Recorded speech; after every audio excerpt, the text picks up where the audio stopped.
According to available flight data, just 1 minute before the crash was reported, one of the helicopters took off from here, Hammonton Municipal Airport. Then a crash that ended in a burst of flames.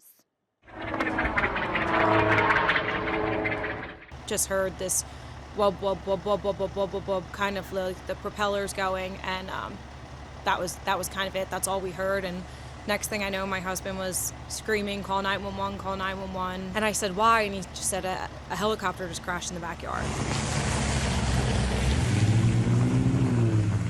And that's when Caitlin Collins, her husband, and their neighbor, an off-duty police officer, jumped into action. And it was like a ball of fire. I just grabbed my radio and put shoes on and just ran. I got one helicopter fully involved. I'm looking for the second one. I got another one in the woods down. Start exportation. Local police told News 12 the two helicopters collided mid-air just before noon Sunday. The National Transportation Safety Board says there was just one pilot who was on board each of the helicopters. No other passengers. It was just chaos, you know. There was one helicopter and there was a man inside.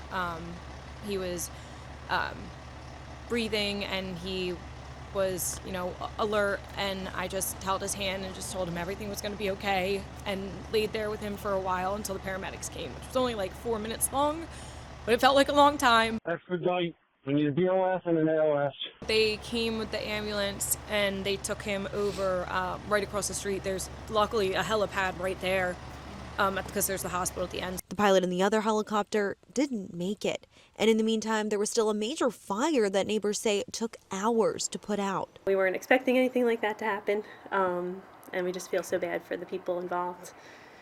The NTSB is the main agency investigating this crash, but as early as Monday, we can expect a report with some preliminary details from the Federal Aviation Administration. In Hammonton, Christine Quayle, News 12. There's got to be something usable in there. I don't know why.